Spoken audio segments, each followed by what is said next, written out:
Welcome to this special Christmas cinematic edition of The Patrick Coffin Show. We're going to talk about the classics, films that you grew up loving, films you grew up wincing your way through. And we'll also talk about what is a Christmas movie anyway, what qualifies as a holiday season film fare with Stephen Greydanus, the founder and chief critic at decentfilms.com. Great to catch up with Stephen Greydanus on this episode of The Patrick Coffin Show, coming up straight ahead.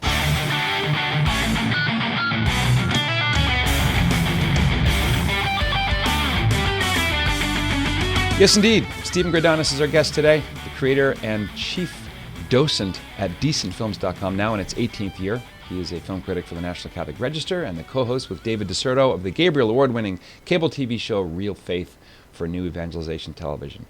Stephen is a veteran member of the Online Film Critics Society, a permanent deacon for the Archdiocese of New York, father of 7, and a new member of the New York Films Critic Circle. Stephen, always great to have you, sir. Patrick, it's good to be here. New York Film Critics Circle, that's big. And is it more geoid or rhomboid in shape, or is it actually a circle? What's the inside baseball in that? It's literally a circle. The new figuratively. We're now there are now 42 members. I came in an incoming class of 8 new members, 4 men and 4 women. And a week from Thursday, I got together with them for the first time, and we voted for the best films and performances and so forth of 2017. Oh, that's pretty cool. exciting for me. That's a big accolade. Congratulations. Let's start with some controversial territory, and that is, what is a Christmas movie anyway? The Bruce Willis classic Die Hard is kind of the what's the word? The eternal the instantiation of the Platonic form of maybe Christmas movie, maybe not. Yes. Maybe we can start there. It's kind of the exhibit A of what is a Christmas movie. When I think of that film, and I think of, obviously it's a movie about marriage and about reconciliation and heroism and all that, and about Euro-weenie terrorists. But I do have there's Who a Christmas... said they were terrorists? I did, sir. I did, Senator. I do recall that. I get a sort of I don't know how to articulate it, but the afterglow of watching Die Hard is definitely Christmassy, in the sense that the afterglow of Love Actually and other working title films is kind of Christmas-esque. Where do you stand on Die Hard? So yeah, every year on social media, when people start talking about Christmas movies, there's always one person who raises his hand and says, "Oh, you want to know what my favorite Christmas movie is? Do you want to know? Yeah. Die Hard!" Like, it's a big, shocking revelation. We all roll our eyes and say, "Yeah, you're not clever. Just move along." Yeah, So let's discuss the evidence. Is Die Hard a Christmas movie? Evidence number 1: the bad guy is named Hans Gruber. Do you know who wrote Silent Night? Alan Rickman wrote Silent Night? Franz Gruber. I did not know that. That's very clever. It's the composer of Silent Night. And what is Mrs. McClane's first name? Boy, you're killing me here. Please tell Holly. me, is it... Oh, Holly. I was going to say Mary. Holly. Mary would be too bang on. And the cop's name's Joseph. No, that's not true. Holly, that's right. Holly. Number 3, there are actual jingle bells on the soundtrack. Was not aware of that, sir. That's Yes, a little yes. ode to Wilson Bryan Key and the subliminal seduction stuff. Little subliminal sounds. That's interesting. Okay, what else? More evidence, sir. Ho, ho, ho. Mind blown. Wow.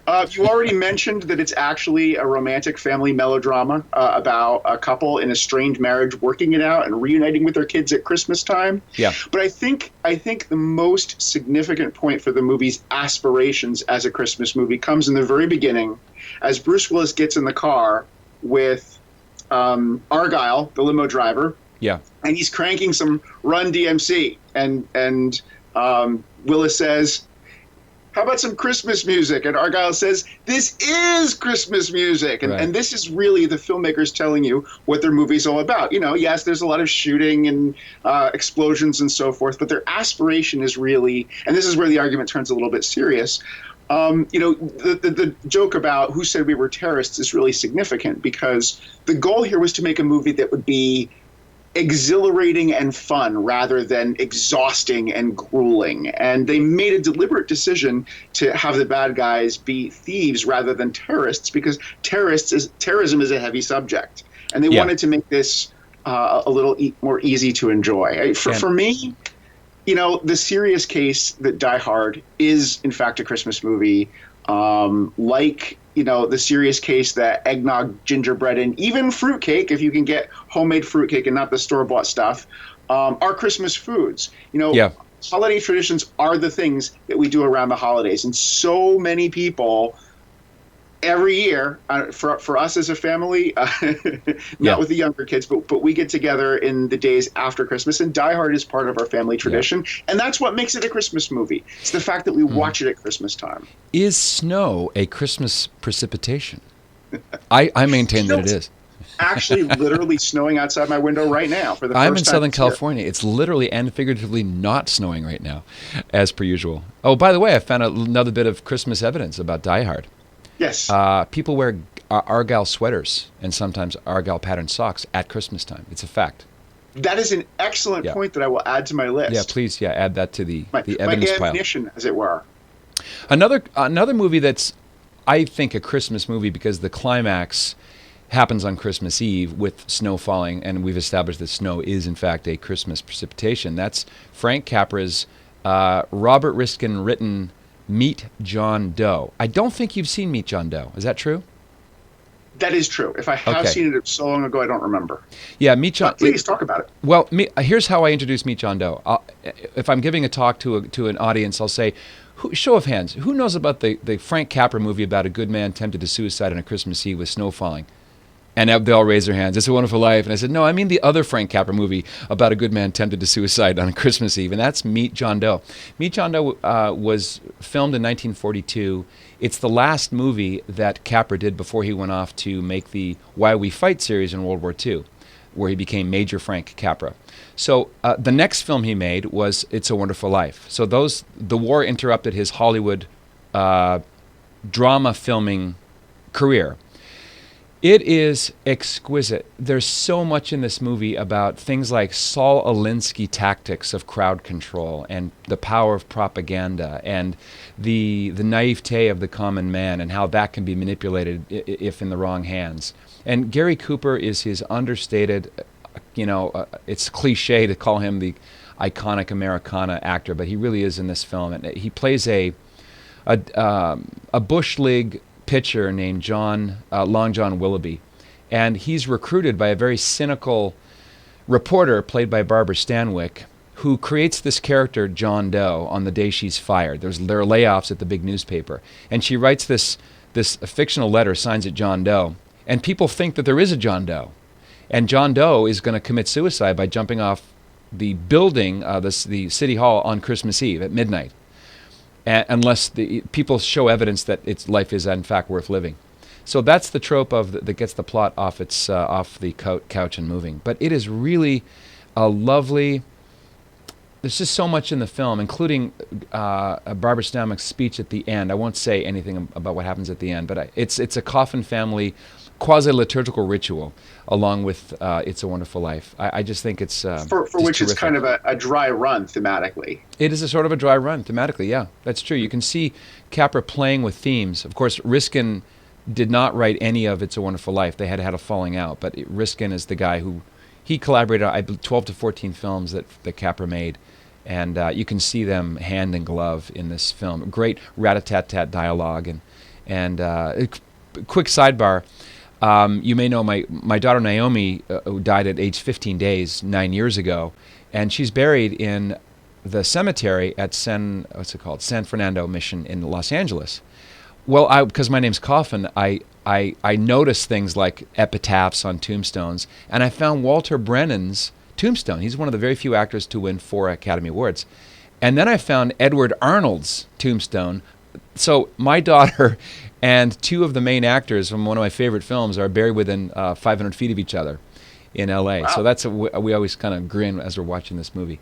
But just lots. I think that the juxtaposition of those themes in these movies really illustrates, certainly in Capra's mind, is the extent to which the joy of Christmas and the idea of the meaning in life really stands between us and nihilism and complete despair, and that comes to focus, I think, in Capra's mind at Christmas time like nothing else. You hear about people getting depressed and committing suicide at the holiday around the holidays, and that's somewhat overblown, but it is true that when people are lonely and when they feel like there's something missing in their lives, that feels sharper at Christmas time. It sure does, yeah. We talk about the holiday blues and the expectation of the season for everything to be clap happy and Rudolph and all that.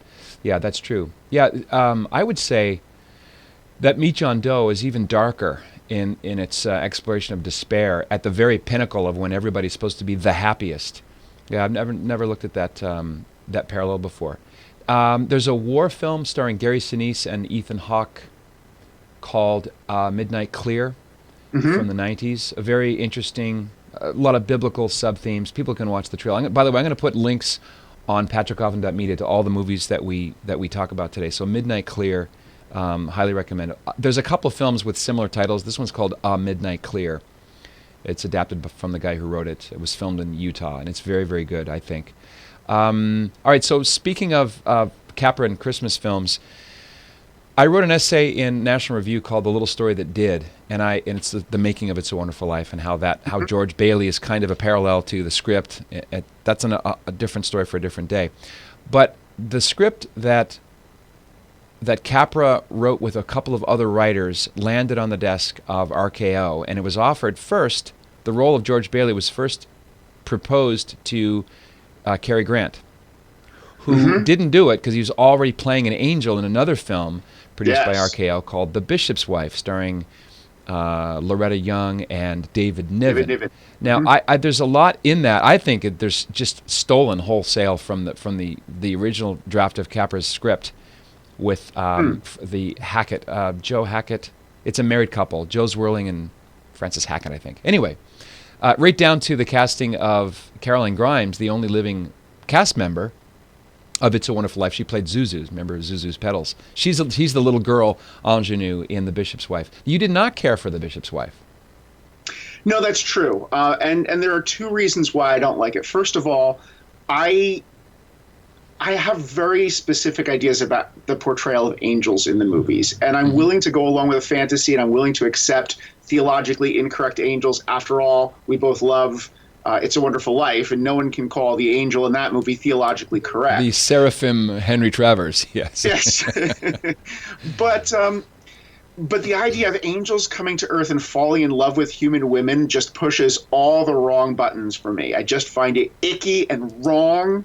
I want angels to have their own positive life, which is different from human life, and not to be kind of longingly looking in on our experience. I find that incredibly condescending to a very condescending form of angelology.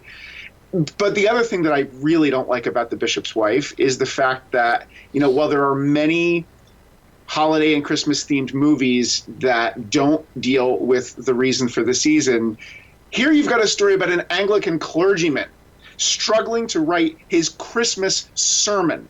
The writing of his Christmas sermon is literally at the center of the drama, and his sermon is ultimately written for him by an angel from heaven, and it can still not manage anything more than the most Christmas card of religious references. A midnight clear, a child's cry, a blazing star, wise men, a child in the manger.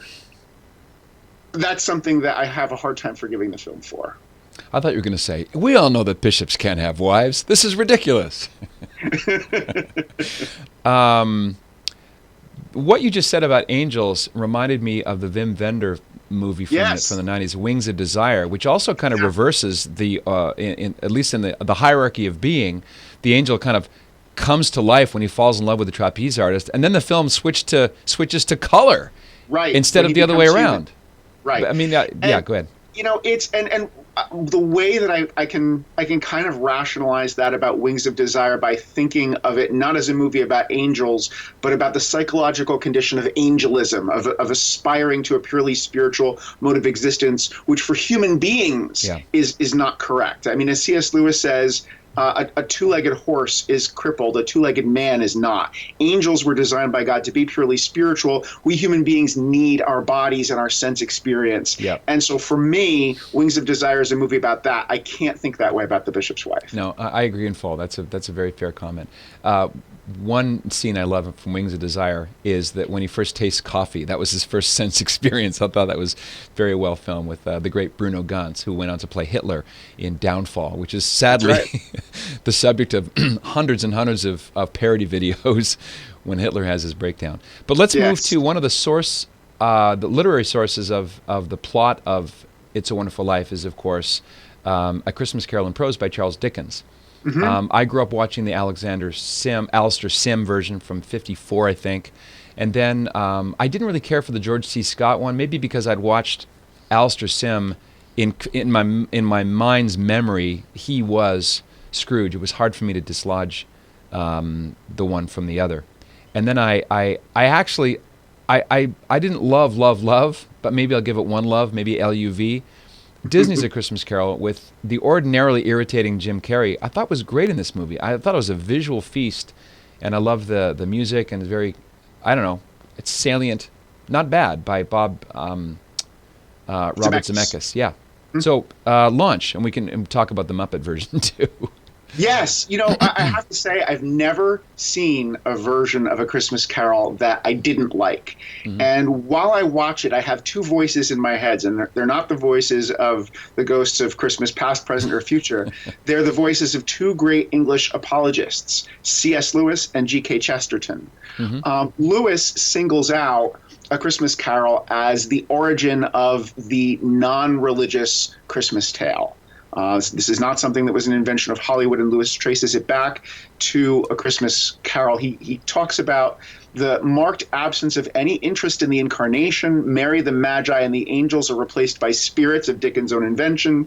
The animals present are not the ox and the ass, but the goose and the turkey in the poulterer's shop. That's in The Decline of Religion from his collection of essays, God in the Dock. But Chesterton, in more than one essay, argues for A Christmas Carol as a robust defense of Christmas spirit. Even though, of course, Dickens was nobody's idea of a Christian writer. Mm-hmm. Chesterton says that he calls it almost a divine joke that Dickens, this bustling 19th century man full of the almost cocksure common sense of the utilitarian and liberal epic, mm-hmm. was at the same time so ardent in defending the mince pies and the mummeries of Christmas. He says what Dickens defends is not what Christians celebrate at Christmas time, but how Christian society has historically celebrated it. And Dickens and Chesterton says that's a worthy thing in itself. What Dickens is fighting for mm-hmm. is the old European festival. Mm-hmm. And I love his line, "Give us the luxuries of life, and we will dispense with the necessities."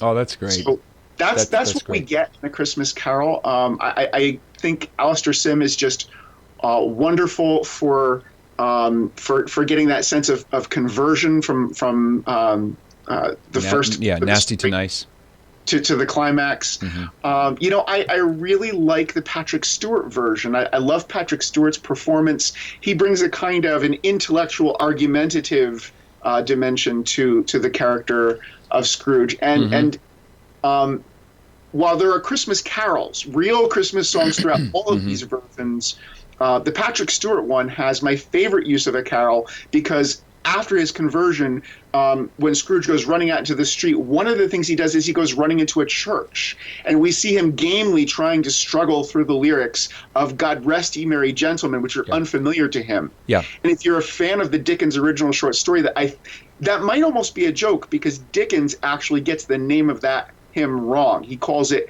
God Bless You, Merry Gentlemen. Oh, that's interesting. I wonder if that's just an unconscious error because he's kind of remote personally from that scene, and he just said, exactly. "Oh, that," and he got a detail wrong. I love that. That's a great detail.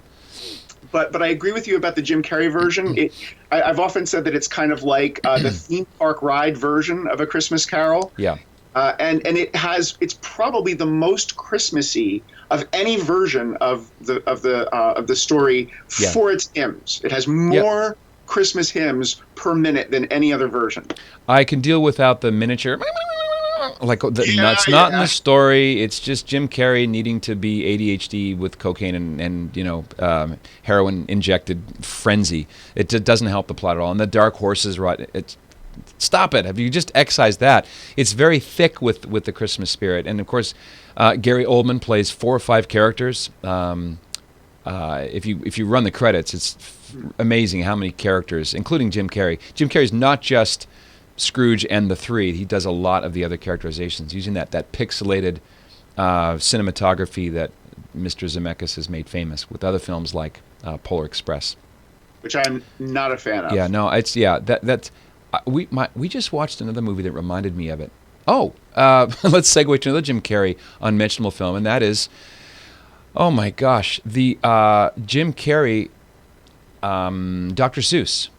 Because those the Grinch Stole Christmas. Yes. The Grinch Stole Christmas. Strange, echoey, maybe the Scientology's version of heaven, kind of a sterile, Muzak-laden, weird atmosphere. We just watched it, my daughter and I had to. I turned to my daughter. I said, "This movie is hurting me in my soul in areas I didn't even know I had to hurt." It's not funny. The weird, the costume design and the faces is disturbing. Sexual innuendo, double entendre, none of it worked. So I had to land the plane and turn it off. Stephen, I remember you wrote one of your first Decent Films treatments of films was that film, and you wrote it in Seussian verse?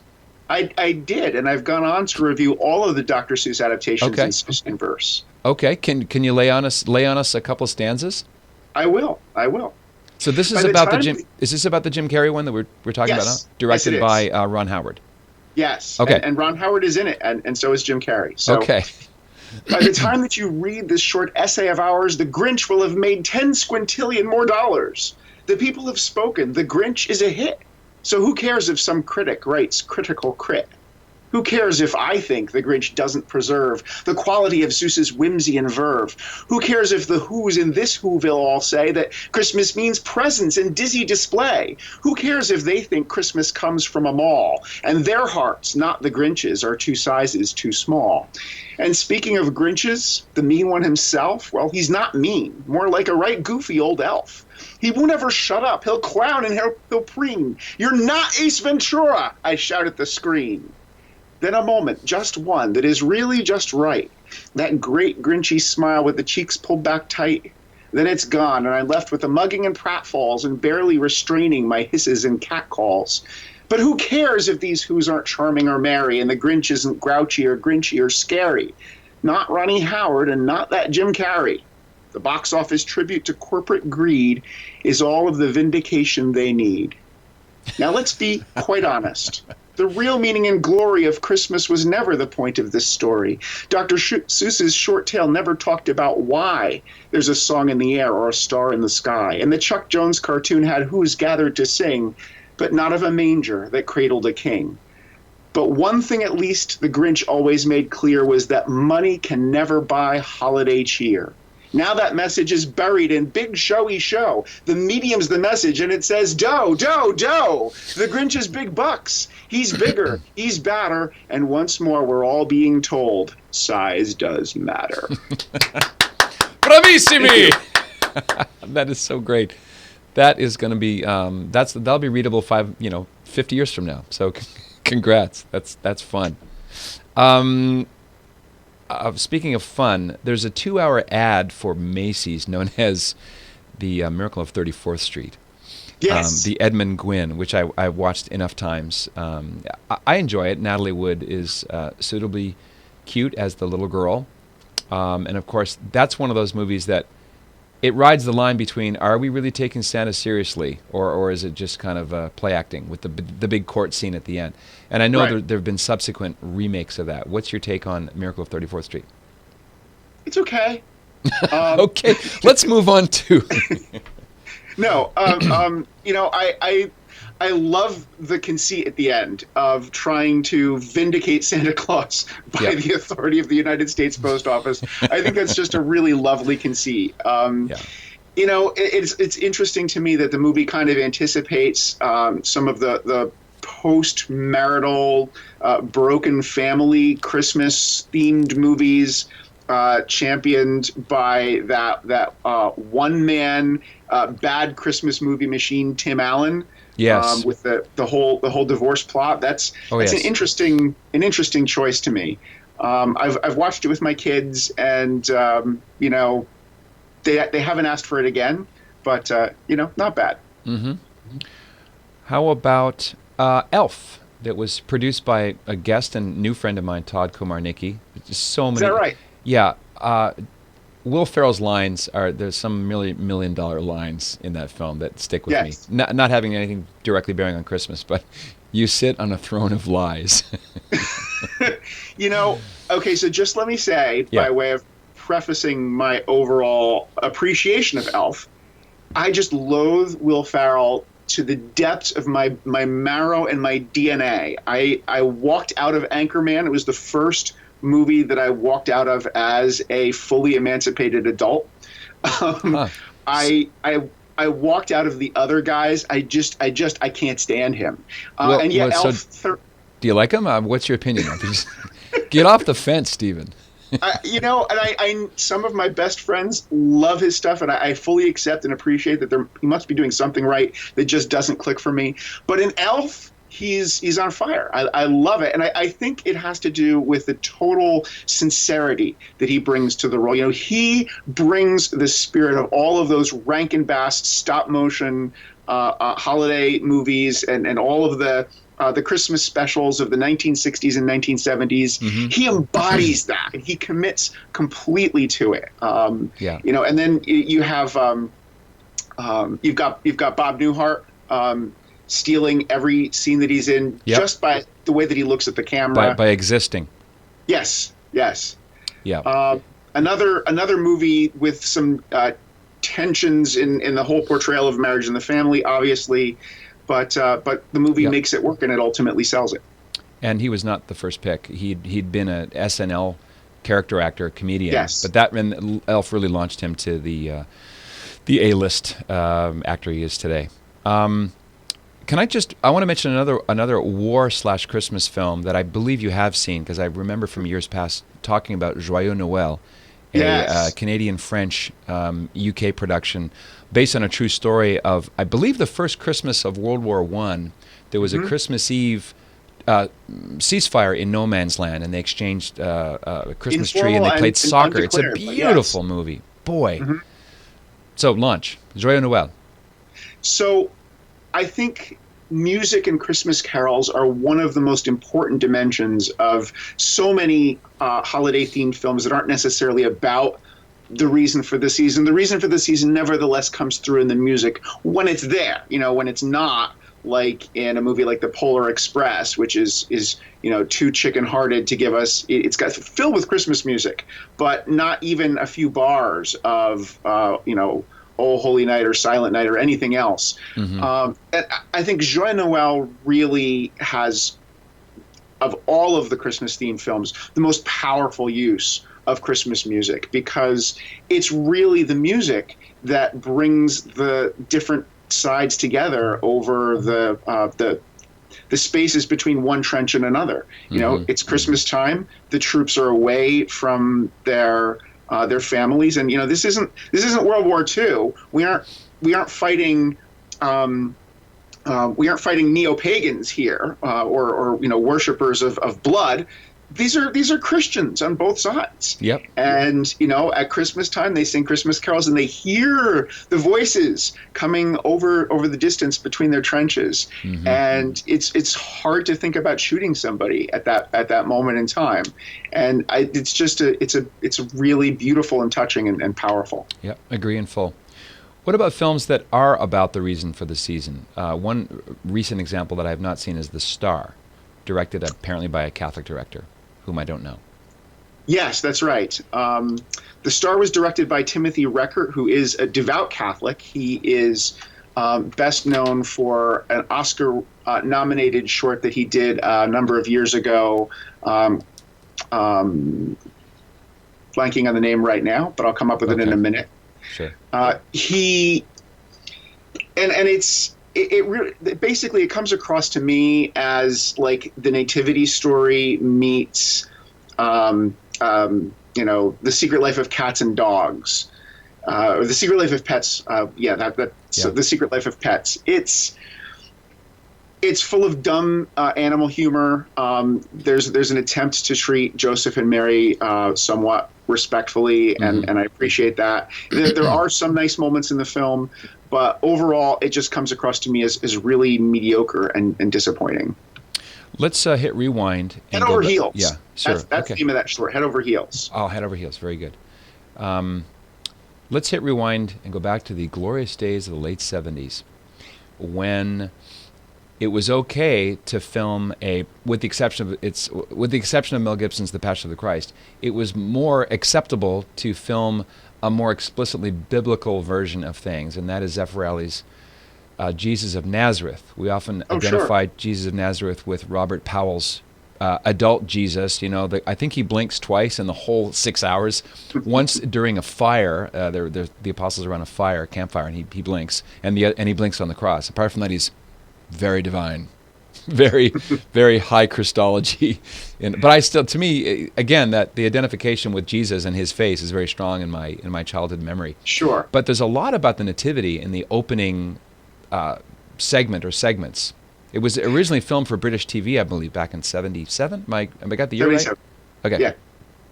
So some of the best scenes in Jesus of Nazareth come before Powell makes his appearance at all. Two of them that stand out really strongly in my mind are the Annunciation to Olivia Hussey's Virgin Mary, who for me is the cinematic Mary par excellence. Yeah.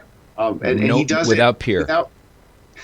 He does it without showing us the angel or hearing the angelic voice. We only see Mary's side of the conversation. It's filmed from the point of view of Saint Anne, and so there's moonlight coming in on her face and a dog barking in the distance, but Mary hears the voice of the angel. It's numinous and powerful. It gives me goosebumps. And then another great scene is Peter Ustinov's King Herod at a party with Romans very riotously explaining Jewish thinking about the Messiah and prophecy and so forth from a Roman point of view, and at the same time introducing viewers to important concepts in the story. He's fantastic. It's a great scene.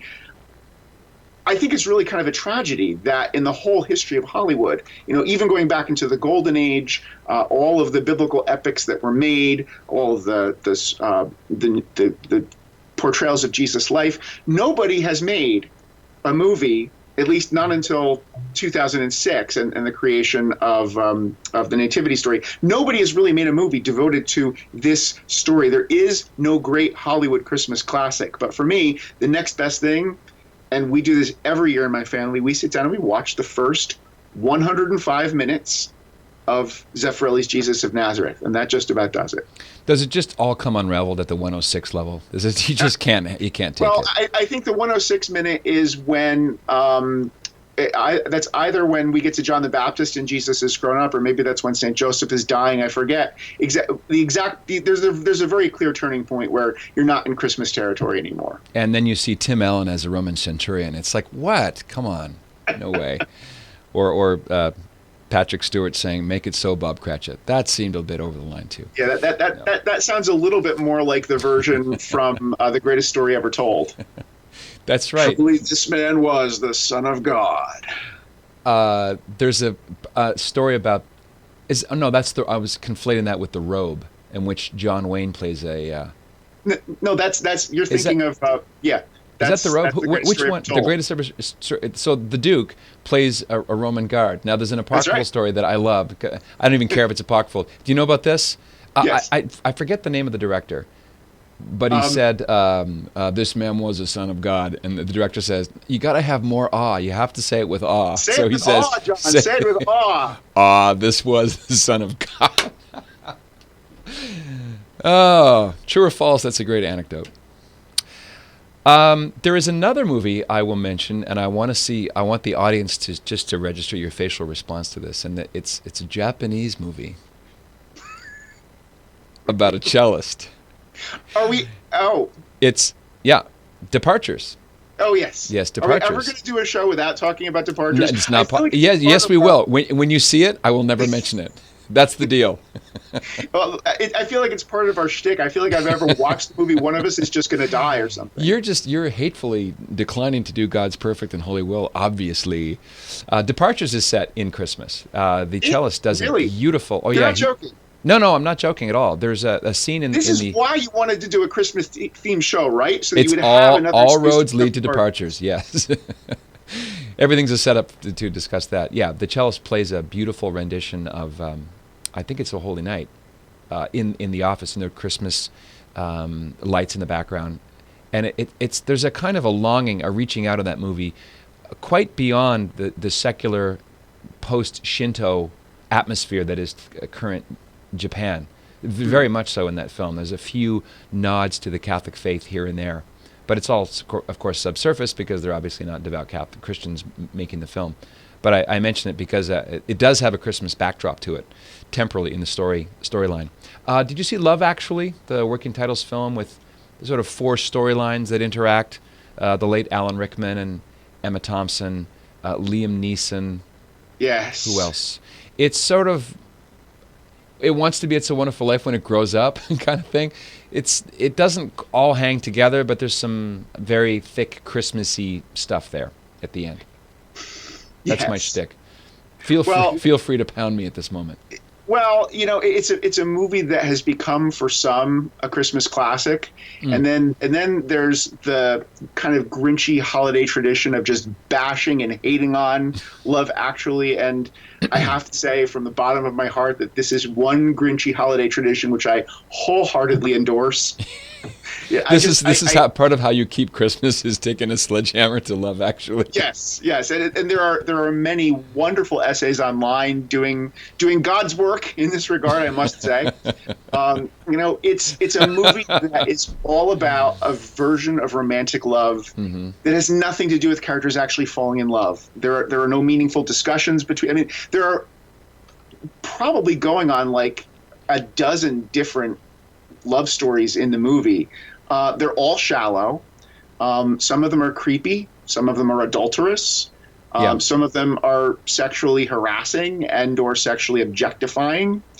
But none of them have any substance whatsoever because the characters never have any meaningful conversations. It's all about superficial attraction, and can you actually work up the nerve to say, I love you? And then, after that point, romance is either magical and on the level of pure chemistry and warm fuzzies, or else it's hopeless and there's just nothing you can do. And Liam Neeson's character tells the little boy who tells him he's fallen in love, oh, boy or girl, doesn't really matter. So there's that working title films, their oeuvre have they're sort of around the edges, homosexual sub-content, subtext, about a boy, 4 Weddings and a Funeral. What's the other one? Notting Hill. Billy Elliot, which I really liked. Billy Elliot, about the boxer ballet dancer. Did you see that? That's the working title films. They make those kinds of films. Also, Hope Again. The Donald Niels is it Neeson? No. Gleason, Donald Gleason, the son of the son of his dad, who played the priest in Calvary. Brendan Gleeson. Yeah, that's another working title film. What was I going to ask unto you? Oh, another film that's coming out, I believe. I'm trying to connect with Dan Stevens or whoever, maybe the creator of it, and that is The Man Who Invented Christmas, the biopic of Charles Dickens. I enjoyed the book. When you were talking about the 2 voices in your head. By the way, they do have really good medication now, Steve. The C.S. Lewis versus the Chestertonian take on A Christmas Carol. The author of The Man Who Invented Christmas, whose name has escaped me, credits that story with most of the modern Victorian era, the tree and the bird and the holly and the tree. You know what I mean? The sort of very English, subliminally Catholic iconography surrounding Christmas. Did you read the book, or have you seen a review copy yet of the film? The book. I have not read the book. I have a screener of the movie, but I have not yet watched it. I see. Okay. So you're of no use to me, Stephen, on this question at all. Sorry. You've used up your utility. Let's move. And Well, I want. Go ahead. Go ahead. I was just going to say that I think anything with Plummer is worth watching at least once. Yeah. So there's that. Right. Okay. That would be Christopher Plummer, right? Yes. Yeah. Okay. Who's Canadian? Okay. Okay. He's Canadian. I have Canadians. We just say this. Oh, he's Canadian, by the way.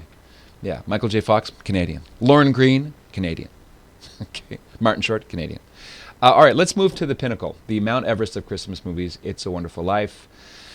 Frank Capra's post World War II comeback. It wasn't. There's a mythology about that movie that it was a flop. It wasn't a flop. It was mostly ignored at the Oscars. In fact, one of Capra's business partners and close friends, William Wyler, won the Best Picture Oscar for The Best Years of Our Lives that year, which is a very melancholy, almost anti-Capra depiction of American military and American life, a lot of existential angst and maybe PTSD as well. But It's a Wonderful Life. I've seen it. I've been watching it each Christmas for over 20 years. Every time I watch this movie, it offers a new facet of itself. There's a new scene that really I find really pointed. A few years ago, I just wept at a scene that just took me by surprise, and it's the scene where Mary Hatch is sitting on the stool next to Bickett. Violet Bick, excuse me. Oh yeah. Uh-huh. And Mary, the little girl playing Mary, says, "George, is this the year you can't hear out of?" And when George doesn't react, she says, "George Bailey, I'll love you till the day I die." So I don't know, I just got to move me because it's a foretaste of that's exactly what happens. Sure. And then later, when Mr. Gower is slapping George around for mislabeling or misdelivering the drug, Not delivered. one slap. There's a Capra does. It's probably a fourth of a second shot of the girl wincing, teary-eyed, wincing. Again, foreshadowing the wince that gets the whole plot going when she starts the prayer line. This is a movie about the intercessory prayer of a woman named Mary. This is beautiful. That's the end of my speech. The next time you watch that scene, watch how Capra uses the window in the the little hole in the window to frame the actions of Mr. Gower as he drinks because of his son who's died, and as he slaps George. Okay, it's very very artfully. I also often feel when I'm watching movies that I have new revelations and new insights each time, and sometimes that's true. I have to say, having kids has cured me of that thinking a lot, because so many times I'll excitedly point something out in a movie as a new insight, and all of my kids will roll their eyes and say, "You said that last time, Dad." Maybe this is the definition of a classic, isn't it? That each rewatching yields more data, more layers. Mr. Capra in 1969 gave a speech at UCLA to film students, and he said there are things that people take out of that movie that we did not put in. Yes, but that's true of so much wonderful art. Yeah, that's true. Right on. Go ahead. Well, I was just going to say, this is a movie that has been, and you, of course, the story about how it kind of fell into oblivion, and at some point a clerk forgot to renew the copyright, and that's right. It went into the public domain in 1974. Public domain, and that's how it became the classic that it is today, because the networks could show it without paying royalties, so they thought. Yeah. So. And it did become a classic, and it deserves to be a classic. And every year people celebrate it, and every year people try to tear it down. And both its critics and even some of its fans get it wrong. The New York Times critic Bowsley Crowther in 1946 dismissed it as a figment of simple Pollyanna platitudes. Mm-hmm. Another New York Times writer in 2008 called it a terrifying, asphyxiating story about growing up and relinquishing your dreams. And wow, neither of those is even remotely correct, because the power of this movie is that it is a celebration of how a life of sacrifice. And yes, a life of giving up many of your dreams can also be a life that is full and joyous and rewarding, a life very well lived and a wonderful life. Well said. Let me make two little announcements here relative to that. I'm going to be interviewing the writer of a film it's written and it's now in pre-production. The working title it's called The Greatest Gift, and the writer is Todd Komarnicki, who produced Elf, and it's a biopic of Philip Van Doren Stern, who wrote the original 23-page Christmas circular called The Greatest Gift. That's coming up. Also, next week, Mary Owen will be the guest. Mary Owen is the daughter of actress Donna Reed, who played Mary Hatch. And so each year, Mary does a Q&A at the IFC Film Center in New York, where they show It's a Wonderful Life. It's a packed house every single night. So it's just endless stories of that golden era and also her mother's career and how that movie changed her mother's career, but also represents the gold standard of the golden era of filmmaking at the hands of people like Frank Capra. Stephen Greydanus, boy, can you believe time has flown so darn quickly? I cannot. I'm doubting Thomas, but here it is. Before we say goodbye, I want to mention to folks that the door is still open. If you want to come to Italy with myself and my wife and 30 of our closest friends, we're only taking one bus. Our spiritual director is Father David Genuine of the Diocese of Santa Rosa. If you go to patrickcoffin.media/Italy, you can find out what the goodies are and the fact that you save $130 if you pay by check. Nice deal, $130 off if you pay by check. So that's patrickcoffin.media/Italy. Stephen Greydanus, thanks for being you. Always an honor. We'll have you back in the new year to talk about other great films, good, bad, and ugly, new and old. Fair enough? Sounds good, Patrick. All right, thanks once again, Stephen. Thank you. This is The Patrick Coffin Show. Be a saint. What else is there?